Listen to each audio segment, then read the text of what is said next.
одиме со утринската тема, веќе ви најавив дека ќе зборуваме со Гоце Андреевски, портпарол на МВР и нормално ќе распрашаме и за сите оние актуелни кампањи, но и за сите оние актуелни информации кои што, бога ми, сведоци сме и секојдневно пристигнуваат таму, оно колку што ќе имаме време, се разбери она со што може и располагаат да се соопшти во етер. Верувам дека Гоце тоа ќе го направи за нашите гледачи во денешното издание на утринската на Телма, па да го поздравиме. Добро утро, Гоце.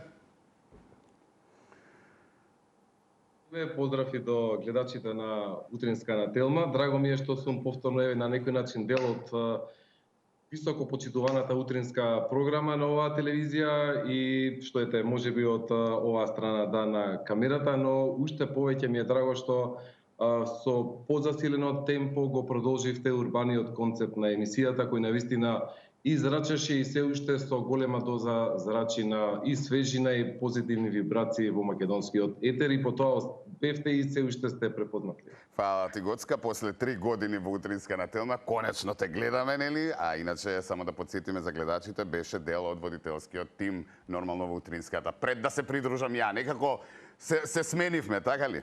Океј. Добро, не знаеш како... Можам да замислам кај ме води животот, слушај, да не ви дојдам таму.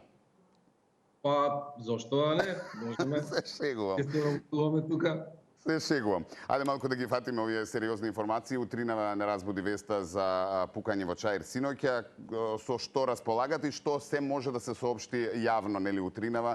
Верувам дека тоа е најактуелната информација за ово утро.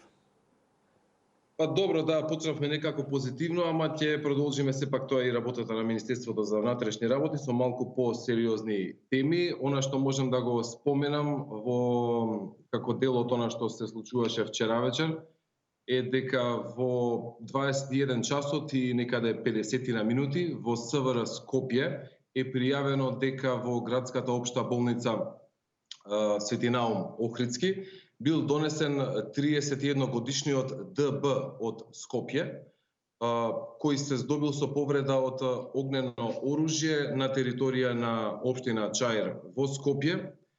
Се преземаат интензивни мерки за расчистување на случајот. СВР Скопје прави максимални напори за да се откријат и причините, но и сторителите на овој чин. Тоа би можел за сега како првична и ексклузивна, би рекол на некој начин, информација да го кажам, да го соопштам, а останатите детали би биле во текот на денот, односно како ќе се одвива расчистувањето и сите останати детални информации, така МВР ќе ги соопштува и преку соопштение и во дел од дневниот билтен. Што се случува со хулиганите, пронајдени ли се, може слободно да кажеме така, оние кои што правеа вандали по детските паркови? Сведоци бевме и во информативните изданија и на социјалните мрежи беа споделувани тие видео снимки. Верувам дека е зголемена и понатаму контролата од страна на Министерството за внатрешни работи. Некаква нова информација поврзана со тој случај? Што се однесува за лицата кои што извршија невиден, би рекол слободно така, вандализам и намерно уништување на дел од урбаната опрема во паркот Капиштец, СВР Скопје веќе работи интензивно од самиот почеток, од самиот чин и се преземаат сериозни тактичко-оперативни действија за целосно и комплетно расчистување на случајот. Според моите информации, мислам дека веќе во наредните неколку дена имаме и една целосна слика, пошто ќе бидат и поднесени соодветни поднесоци до лицата кои го извршија тоа дело. Па ете, после овој чин се одржа, би рекол, слободно еден состанок помеѓу Министерството за внатрешни работи, раководството на СВР Скопје, начело со началникот и градоначалникот на општина Центар, на кој се изготви еден план, би рекол, со цел малку уште посериозно постапување на СВР Скопје на територија на градот Скопје, но и на целиот сектор за внатрешни работи. Се преземаат низа на превентивни мерки, полицијата има секаде на секој чекор, иако можеби на одредени моменти граѓаните сметаат дека не е присутна или не е видлива, таа е тука, верувајте. и презема секакви можни мерки, сето она што е ставено на располагање, се со цел да се превенираат и вакви настани, но и да имаме едно целосно комплетно расчистување на овој случај. Те потсетам, станува збор за превентивни активности, но не се исклучени ниту пак репресивните дејства, затоа што МВР превенира, а за оние до кои нема да стигнат превентивните активности, тука се и репресивните мерки. Имаме репресивни мерки на територија на целиот град Скопје, не само во општина Центар, имаме и на територија на општина Чаир. Она што е важно да го напоменеме е дека ваквото засилено полициско присуство ќе продолжи и во текот на наредните денови и за овој чин мислам дека во следниве неколку дена, според разговорите што ги имавме со раководството на СВР Скопје, дека ќе имаме едно целосно комплетно расчистување на случајот, а против лица ќе бидат поднесени соодветни поднесоци и затоа навремено и веднаш ќе биде информирана јавноста преку медиумите.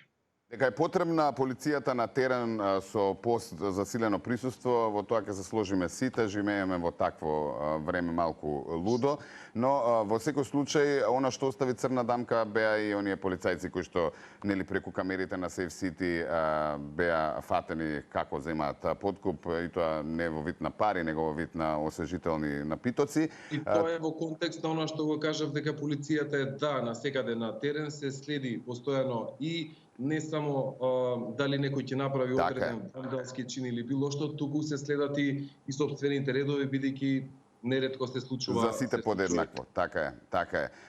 Оно што сакав да се надоврзаме, рековме се следи и веќе од неодамна се следи и преку камерите кои што се поставени нели на најразлични локации. Тие помагаат и помогнале во сите оние ситуации и предизвици кои што требало да се забележат. Еве една од оние кои што јавно беа нели со полицајците, но помагале и во различни сообраќајни несреќи, убиства и така натаму. Но официјално тие не се пуштени во употреба, што се однесува до санкционирање на возачите кои што ќе направат прекршок, така да иако се најавува, би сакале малку поопширно околу тоа. Само ќе споменеме дека во она пробно контролирање од 2 часа, нели бевме сведоци на таква информација, уловени 5000 сообраќајни прекршоци. Можеме да замислиме кога ќе работат Safe City камерите што ќе се случува, но докаде е целата таа работа, дали се уште се инсталираат дополнителни камери или се очекува некаква измена на закон? Што велат деталите? Да, па токму тоа и во насока на, како што велите, 5000 санкции, тоа веќе ја покажува нели сообраќајната култура, зашто мора да се најде едно соодветно решение. Инаку, да, се уште се поставуваат камерите. Safe City е во една постојана, би рекол, надградба. Полицијата е фактор на стабилност, фактор на безбедност и ќе биде вистински сервис за граѓаните. Што се однесува до Safe City, како што тоа го најави и министерот, до крајот на оваа година веројатно ќе имаме едно функционално, би рекол, и законско решение. Од прилика тој е временскиот период, во текст и мораме да имаме одредени законски измени, мора да имаме одредени усогласувања од аспект на други процеси, за да се финализира целокупната постапка, за да се стави стави нели во функција, да немаме проблемите со достава на одреден би рекол поднесок кој што треба да го прими оној кој што го прекршил законот и направил прекршок во однос на сообраќајните правила и прописи. Ова е навистина еден многу значен, круцијален проект за сообраќајниот, би рекол, хаос што ни се случува. Измените се однесуваат на воведување на нови членови во Законот за безбедност на сообраќајот на патиштата, кои директно и се однесуваат на собственикот на возилото или пак на оној кој што е со право на користење на тоа возило, со кој што веќе е сторен сообраќајниот прекршок. Сообраќајниот прекршок ќе биде комплетно, значи, документиран со соодветни технички средства и уреди за снимање, при што ќе му биде доставено писмено известување, записник за сторен сообраќајен прекршок, и ќе му биде доставено писмено известување, записник за сторен сообраќајен прекршок, и прекршочен платен налог за оној кој што го сторил сообраќајниот прекршок. До регулирањето на постапката за заштита на личните податоци е исто така во тек, односно во периодот што следи, запазувајќи ги секако сите законски регулативи. Задолжително ќе мора да имаме, тоа го најави министерот, еден период на, би рекол, еве ја слободно, адаптација или превентивен период, преку кој ќе се укажува, опоменува. Тоа би бил еден разумен период од 30 до 60 дена. И во тој период ќе се укажува и опоменува дека системот функционира и така натаму. Проектот исто така како што споменав зависи од законските измени и друг вид на имплементација, усовршување на техничкиот дел и така натаму. За сега си има добро темпо на работа, си има енергија во МВР.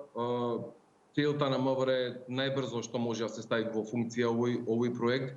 Веројатно, како што споменав, и до крајот од оваа година или почетокот на другата година. Статистиката покажува дека секаде онаму каде што е инсталиран еден ваков систем, имаме еден огромен процент на намалување на сообраќајните незгоди и да, а очекуваме, сигурен сум дека кога ќе биде имплементиран дека ќе се сведат на минимум со оглед на тоа дека нели сите сме некако така истренирани, се додека не удри по джеп, никако да се опаметиме. Имам е тоа така, бидејќи знаете, превенираме и на крај кога ќе дојде до оној репресивен дел, и па зошто сега... Да, зашто ме казливте? Зашто баш мене? Еве, црно на бело, зашто баш тебе? Немам време, пробивме, но само во една минута кусо, што се случува со вадење на личните документи, хаотично е секое лето, а и претходно бевме сведоци на хаос, нели, со вадење на документи. Каква е ситуацијата сега? Многу кусо, Гоце. Значи, еве ексклузивна информација. Значи, во периодот од 5 јули 2021 година, кога започна целокупниот процес за промена на личните документи со новото уставно име, па се до 15.7.2024 година, бројот на фотографирани граѓани за лични карти со новото уставно име е 1.338.680. Патни исправи 1.597.091 патна исправа и возачки дозволи имаме 728.009.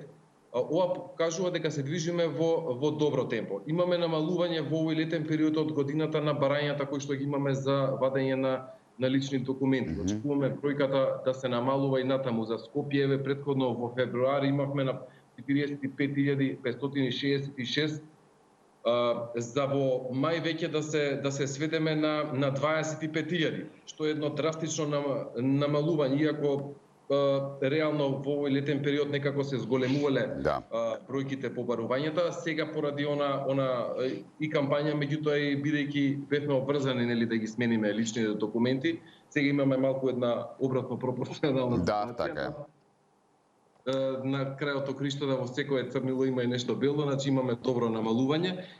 Статистички, значи според она што го имам како информација, би требало за отприлика некаде за месец и половина до 2 да спласне целата оваа ситуација со навалица и со хаос.